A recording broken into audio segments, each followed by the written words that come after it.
Recording it. Wonderful. So Jody Hoagland, who couldn't be here today, wanted me to pass on that this Saturday will be the Sojourn House for Women Day of Service for our district grant. It'll be from 10 to noon. My most recent email that went out for today's announcement had the address for the place, and it's about 15 minutes from downtown Bloomington to get there. It'll be a 2-hour day of service, and it will be, as I said, kind of many hands make for light work. So I hope we can be there. Is there anybody on the meeting today that's intending to participate on Saturday? I see Brian, Ryan, Charlie, and Mark. Wonderful. Okay, very good. And I'll send a reminder out as well. I'm sorry, I'll send an opportunity, but if you all could just confirm with Jody, I'll give her this head count, but I'll also poll anybody else who couldn't be there today. So, and then yes, our Rotary Toast is coming up for Friday, November 4th. And tickets are available at rotarytoast.com.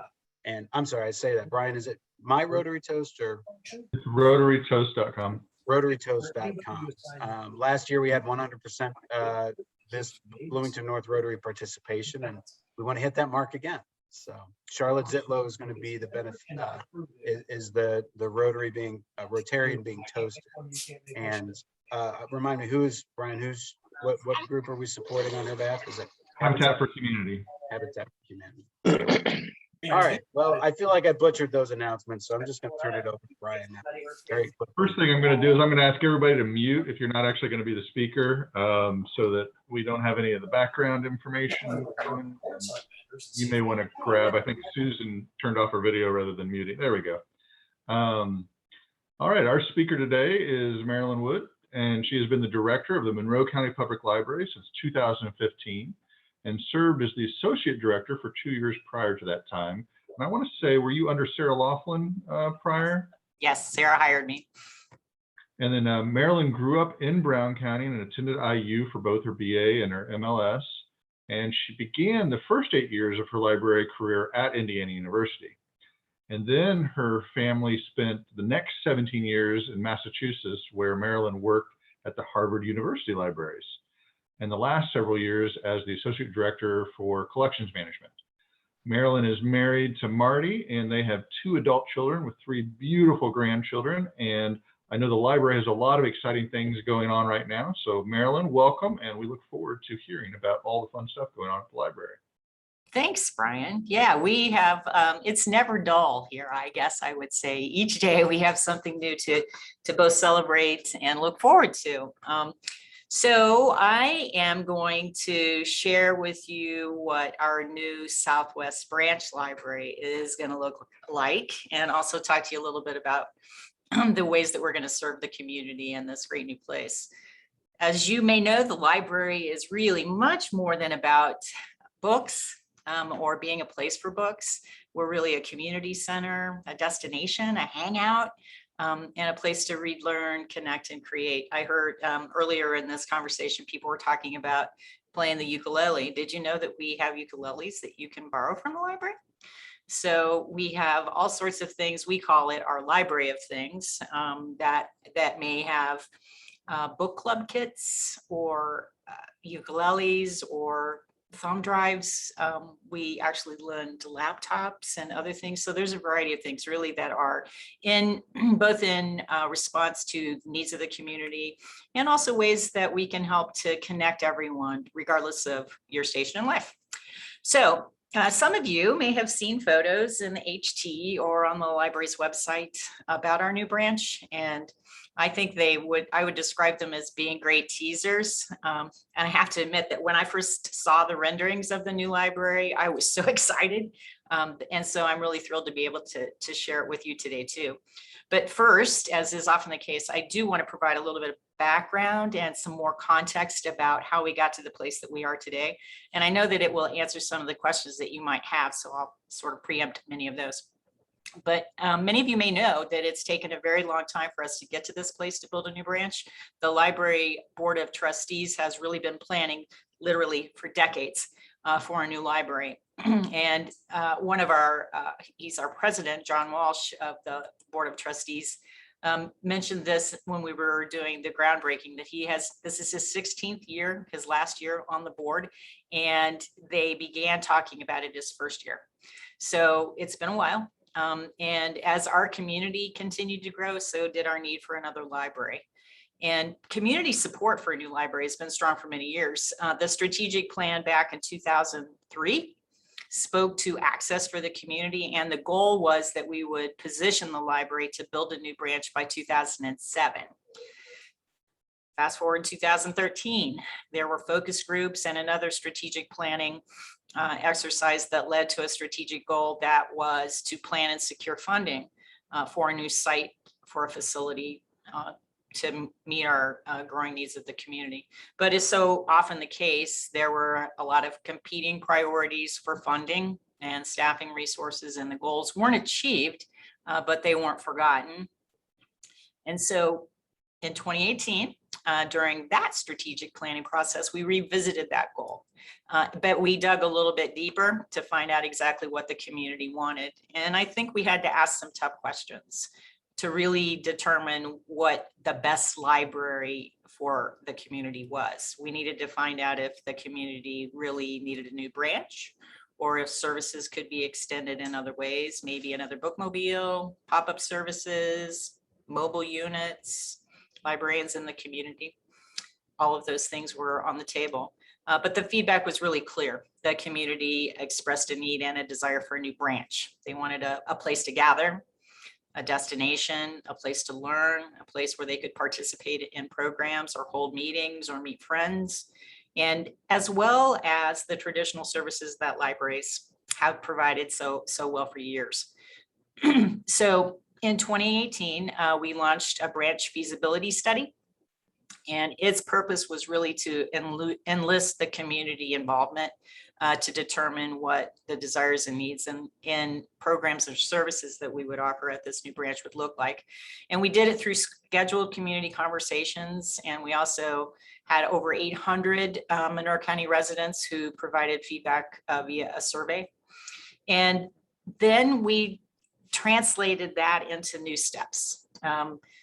Learning what the community wanted in terms of programs or services helped us to translate into how much space we would need to provide those, how big the building needed to be, which then translated into how much land we needed. And then we had to figure out where we could find that and what it would cost.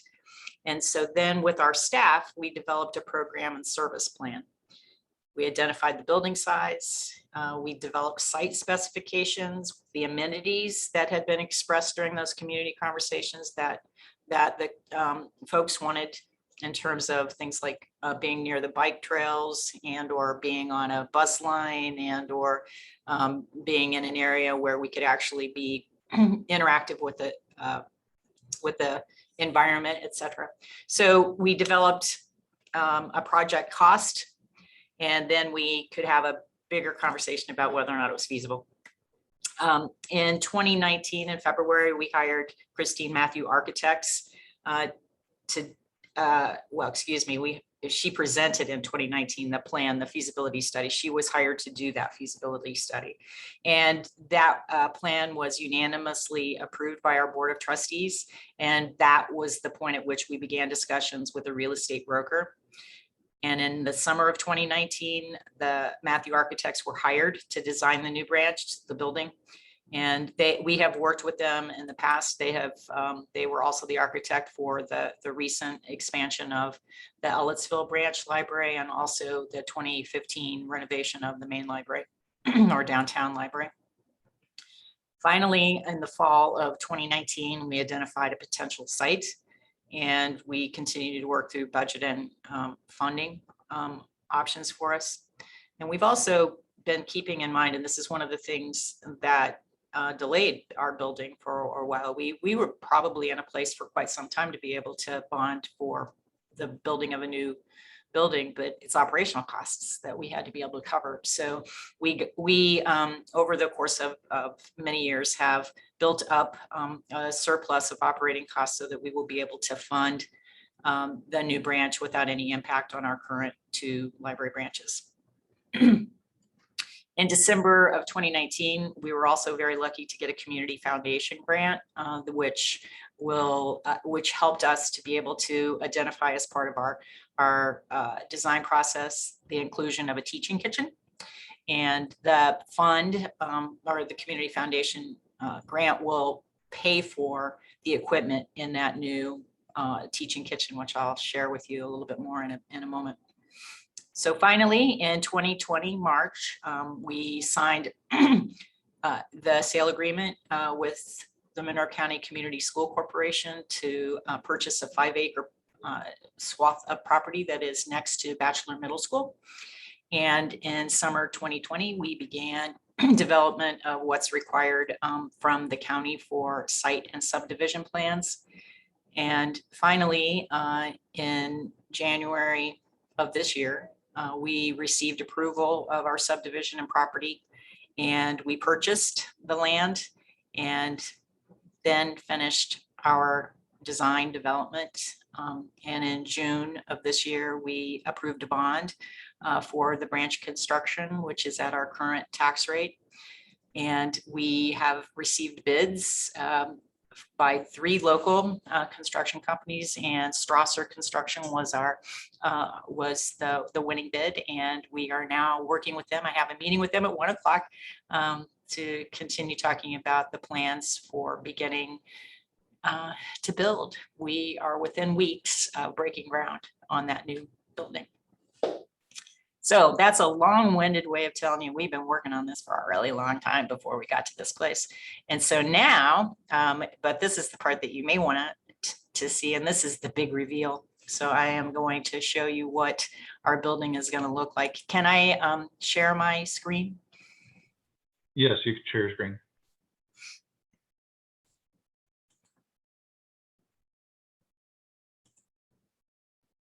Here it is. This is what the new branch library is going to look like. The road that this building faces is Gordon Pike. So it's just around the corner from Rogers. And the new building it's actually one story of library services. But you can see that parking is to the west side of the building, and then the front door, and then all of the area that goes to the outside, which will have access to the remaining portions of our 5-acre lot.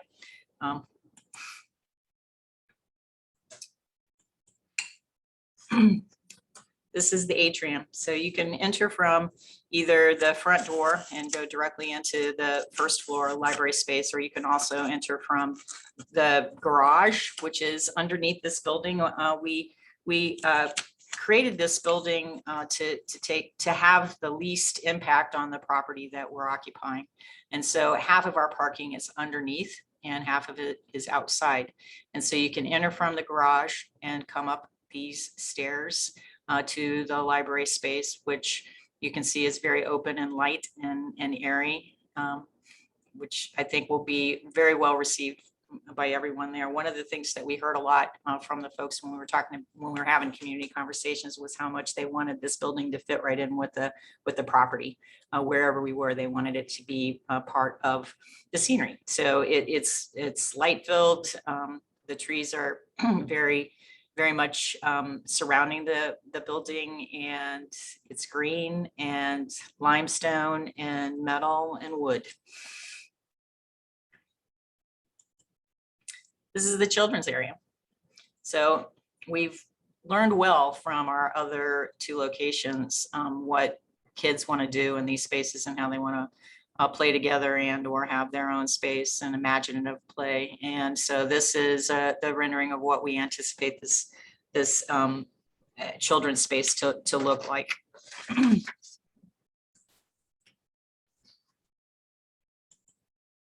This is the teen area. We've had great success with the teen space downtown as well as at the Ellisville Library. And one of the things I'll say about the Ellisville Library is that when we opened the space there, we had heard from the Ellisville community about the need for a place for kids to go. There really is nothing else in the community. And even prior to opening the space, we were starting to see teens hanging out in the library, and probably for more nefarious things than what we wanted to see for a while before we opened the space. So we were really very pleased to be able to open a space where they could come and to learn some positive social skills. And that's what we feel that we've done. They learn, they have to get along. They police themselves well. They want to stay. And you'll notice even in this rendering, one of the things that we found, and I kind of expected when we opened the downtown space, I expected to go in and to see a lot of kids looking at their mobile phones. And what we found was that was not the case, that when they were in this space, they do many different things. And there are zoned areas where they can do gaming, they can read, they can do a lot of analog things, but they did interact with one another in generally positive ways. And so we feel like this is a space that has really been able to bring together a lot of our teens in a really positive way.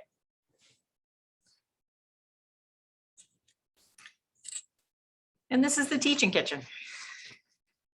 So the teaching kitchen is going to be a place that's really free, hands-on, an opportunity for members of our community to get together, provide a learning lab that might be for nutrition, it might be for any kind of educational learning, how to cook, kinds of things, budgeting. We have a lot of community partners who are interested in working alongside us. The Purdue Extension has their own educational program, and they are very eager to partner with us to carry that out in other ways. Sustainability, we're talking about ways in which we might be able to both marry the outdoors with an herb garden or something like that, and indoor use and or composting and other things. So we're looking forward to a lot of new kinds of services and programs that this space will offer. And really thankful for the Community Foundation for what they're going to do as well. So just to give you an idea of how it fits on the property, and some of the things that are a little bit confusing even to us, but you can see now where the current road is, that is Gordon Pike. It's going to change. The county has a plan to put in another rotary that actually brings together the road that is in the residential area across the street and brings it together with the road that goes into Bachelor Middle School. So that whole corner of property will become a rotary. And so if you drive down there now, you might expect, as we all did, that our branch would be closer to that road that goes into Bachelor Middle School. But in fact, there will be a rotary on the corner. The road, Gordon Pike, will go a little bit further north, and there will be a new sidewalk installed that will be walkable for people from east to west. The library's parking lot will be to the west of the building, and then the underneath parking is extended here so that you can enter for underground parking. And then the building itself is 21,000 square feet. To give you an idea of how that compares to our other buildings, Ellisville is 15,500. The downtown library is 135,000 square feet. So this one's larger than Ellisville, and we anticipate that it'll be busier and serve more. I mean, there's a huge residential area right around that, right around this building, and of course, we're right next door to middle school. So in addition to some of those spaces that we've already talked about, and let me see if I can, that's underground. This is pretty small, but I wanted to show you just in relationship to the spaces. So if you walk into the front door, this will just be an open common area with computers, etc. in these spaces. We have several community meeting spaces. which we anticipate might be used either for businesses or individuals or nonprofits. They will have technology and seating that will be accessible for anyone. So there's a space as a conference room. We have study spaces that are small and can be used for meetings and or study. We have an adult area. Oops, didn't intend to do that. An adult area for both seating as well as our collection. We have a children's area and program room. This is also a meeting room, very much the same kind of look as Ellettsville has, that can be split in the middle, or it can be one large space. And the other thing that we've done in this space is that we've built it in such a way that we can have after hours programs that don't interfere with the rest of the space. So currently, the downtown library, just because of its architecture, it's impossible to have after hours programs without having the entire library open.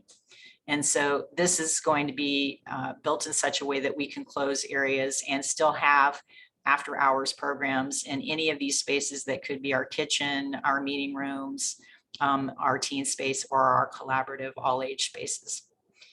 So teen space, collaborative all age spaces, and teaching kitchen.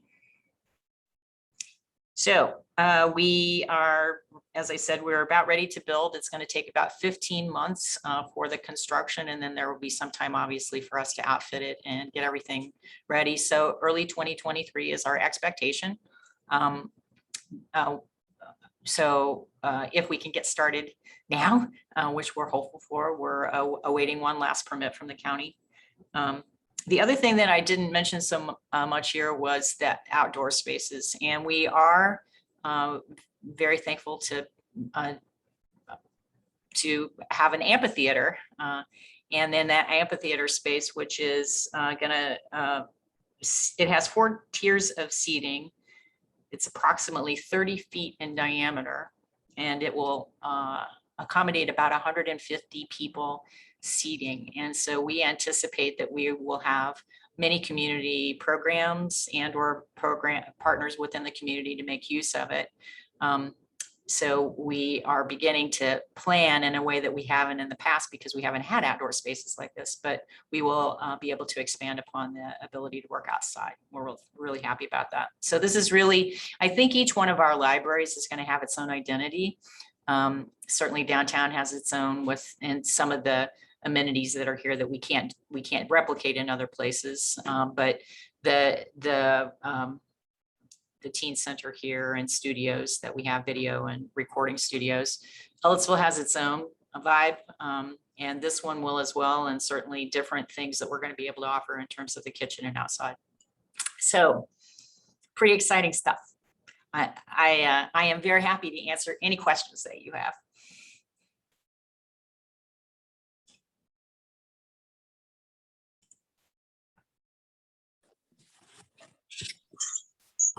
All right, you're going to coordinate it all with the city in terms of their construction plans for Gurley Pike?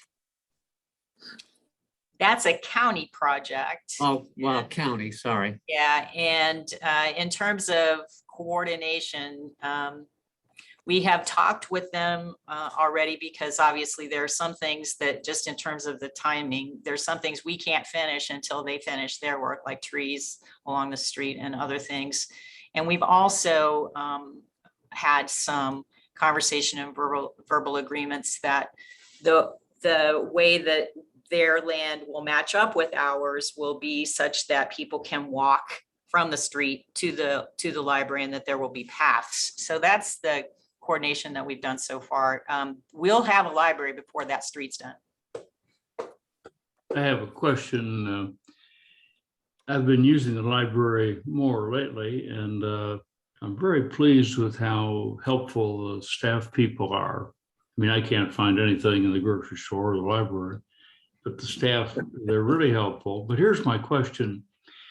Are these two libraries going to be interconnected? For example, if I rented a book, if I took out a book that on Kirkwood, could I check it back in and out on the new branch when it's open?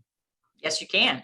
and interconnected even beyond that. So if you happen to be at the new Southwest branch and you didn't want to go downtown, you can ask for that item to be delivered. So we will accept returns at any of our service points. You could even take it to a bookmobile, or you could have it delivered to you on a bookmobile or at another branch. Thank you. So can we put in a reservation for one of the meeting rooms on Thursday at noon? And then we'll be glad to provide taste tests for anybody who wants to cook for us. Your cooking kitchen. Yeah, Charlie, that's an excellent idea. Yeah. We do, I mean, certainly you can have meetings. We do have some limits for the number that you can have over the course of a year. I think it's 25 or We something could like probably that. make that work. Yeah, just because we want to share the wealth. But yeah, for any nonprofit. Tell me about a question about how much administration and sorting and whatnot space do you need for a project that size? I mean, we've seen the forward facing part of it, but where the library sausage gets made, what kind of space do you need for yourself?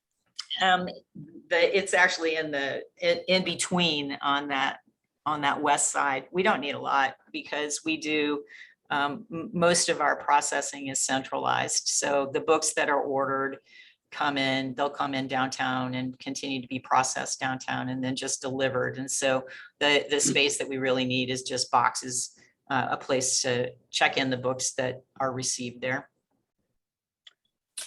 Follow-up question, do you have any interest in renewable resources for the building, solar energy? I mean, that's a big open space. And Ryan, is that a solar panel behind you? I wasn't sure if, I feel like I see a solar panel right behind your Great head. question, Gabe. Great. Yeah, but just curious, with all of that open natural light, you know, is there any conceivable renewable resource plan there? Not solar energy. We did look at a variety of things. We looked at solar. We looked at and now it's geothermal. We looked at most of it. We got priced out of the market, is what I will say. We did, though, however, we're doing everything that we can to save energy in terms of certainly lighting and heating and air conditioning. The windows, there are a lot of them, but they have coating and filtering on them so that they will both save throughout the year in energy costs. So we've tried to do everything that we can while we kept the cost manageable.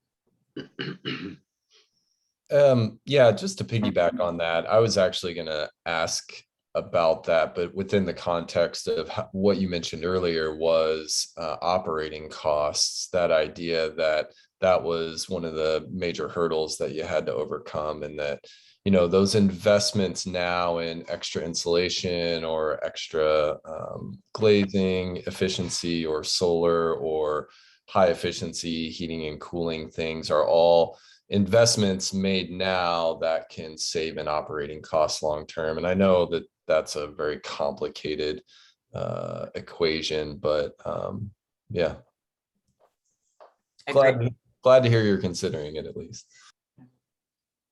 I was going to ask, how much bike parking or bike or pedestrian traffic are you anticipating? I didn't notice. I don't know how far from the different trails you are or anything like that.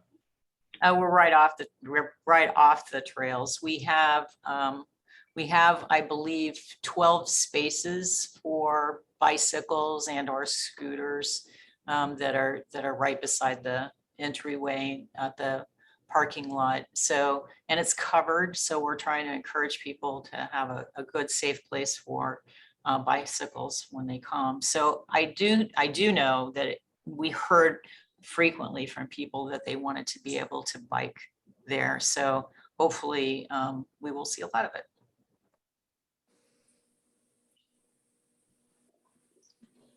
Marilyn, you spoke of the you spoke of not having a lot, needing a lot of space for books and that sort of thing in today's, how much of your, will you have in electronic books? And are you seeing a big increase in people checking that out of the library? Yes, yes, yes. So we have, well, we will still have about 45,000 physical books in this space, which is about the same as we have at Ellisville right now. People still like books, so that hasn't gone away by any means. And so, however, the use of electronic resources does continue to go up, and certainly the pandemic encouraged that use. And in fact, I think there were people who started using it because that's what they had to do, and now they're still doing it. Our circulation has not yet returned to the pre-pandemic rate, but we're getting really darn close to it. And a lot of that is because we're seeing more electronic use.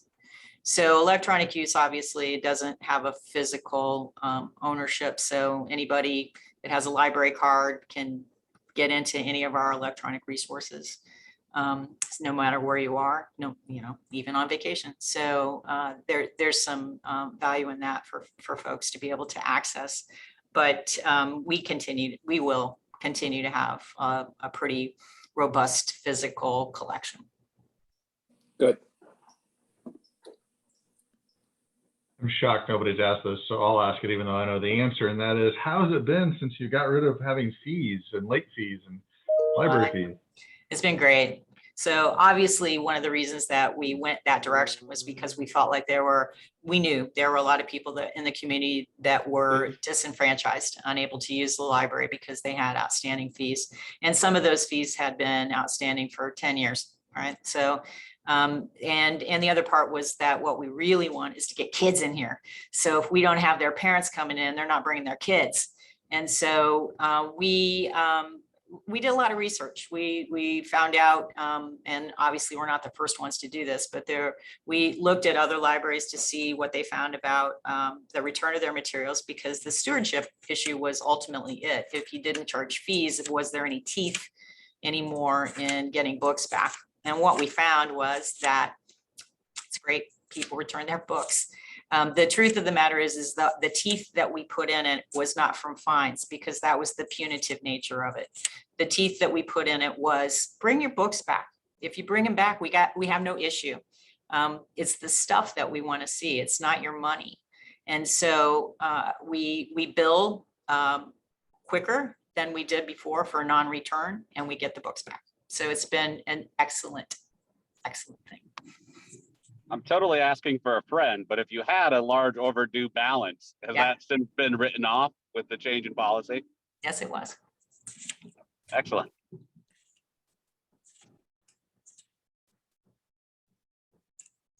Come back, use the library. I've lost my card every single time. I think I've had to sign up every time I go for a new card. That's So, okay. Yeah.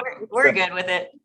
You can put that card on your phone, Joe. I can show you how to do that. And I got to say, I was reading a library book before we got here. Oh, you can't see it. So Marilyn, I asked this question several years ago. I think the last time you gave us an update on the library, I asked if you had any, I don't want to say mentors, but if there were any other libraries, or, where were you drawing inspiration from? What was an example for you to follow? And you kind of turned my question on my head and said that we were, our libraries were kind of at the forefront of what was happening. Is that still the case? Is there are you sharing information? Are you getting or learning from any other library systems? Absolutely. And that's in a lot of different ways, right?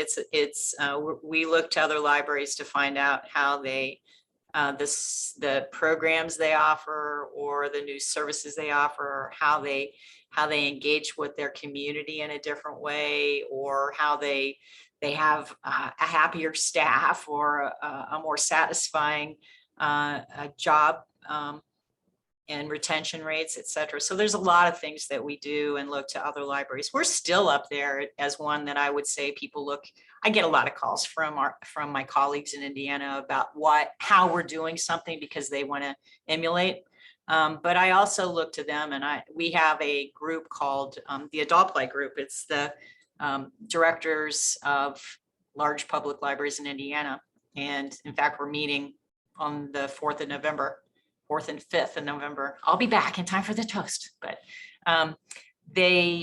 we're going to be meeting, and we do that twice a year. And it's really a great chance for us to learn from one another. This is Indiana, and there are other councils. There's a urban library council, which is typically larger libraries, but we learn from them too. So large and small. So I would say that we are all out there trying to figure out the best things to do. And I would say, yes, there are definitely places across the state and country that we look to learn from. So on a national or state scale, because I sometimes read about, the kind of death knell for library or any kind of public institution where there's funding involved. Is funding staying about the same, going up, decreasing? For us, we're really fortunate to live in a growing community. So ours has been raising for the last few years. Of course, we are subject to any of those big economic changes that might happen. So back in 2009, when everything tumbled, then we were affected by that for several years, because our funding is based on a formula of 6 years for our growth. So an average over that time. So when it went down back in 2009, we lived with that for several years. But over the last few years, we've seen some modest and or more so growth because of where we are. I would say that something that has happened though to many of the other libraries in Indiana, particularly in areas where they had economic problems, where their job market was poor, Muncie, Delaware County, where their assessed values went down significantly, and they reached tax caps, which means that what they were bringing in from their property taxes didn't continue to rise, it went down. And so what they got was affected sometimes $1 million to cut to their budgets. So we're fortunate here, but that's not true in all public libraries.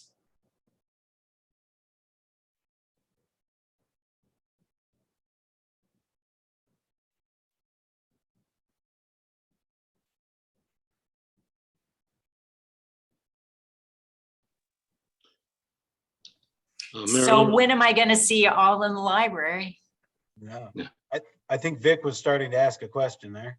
Yeah, I just wanted to express to Marilyn and the library board for providing the hoopla service to myself and Carla. Carla is having difficulty with vision issues, and the electronic books are modifiable as far as the size of the print and so forth, and it helps a lot. So thank you very much for making that available. Excellent. Thank you. Thanks for sharing that. I see you back there, Carla. I hope you're having a good day. Oh, dear. Sorry. Yeah. Don't you dare, Vic. Mhm.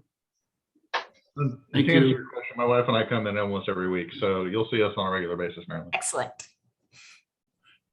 So I think that is all we have today, unless anybody has any other announcements. We'd like to thank you very much for coming today, Marilyn. I know you got a meeting in a few minutes, so hopefully you'll have a few minutes to still get ready for that. And Thank you. Thank you for having me. And any other questions, just send me a quick email and I'll be happy to answer. Thank you. Bye. have a wonderful day. Brian. We've got one more announcement too. We went to Bloomington High South for the carousel performance the last Saturday, and there's another performance this weekend. Was fantastic. And it's fantastic. Aside from the fact that we have 3 grandchildren in it. But if that was our first live performance during this pandemic. It's a great show. So if anybody would enjoy that, please take advantage of it. It Wonderful. was really amazing. The voices were out of this world. The kids, it just Of just course. wonder, they're you from see South. that and then you know they're Mm, good teachers. Everything. Very I good. have a suggestion for a program. Go ahead and stop recording. I was at a downtown meeting this morning and Kirk White was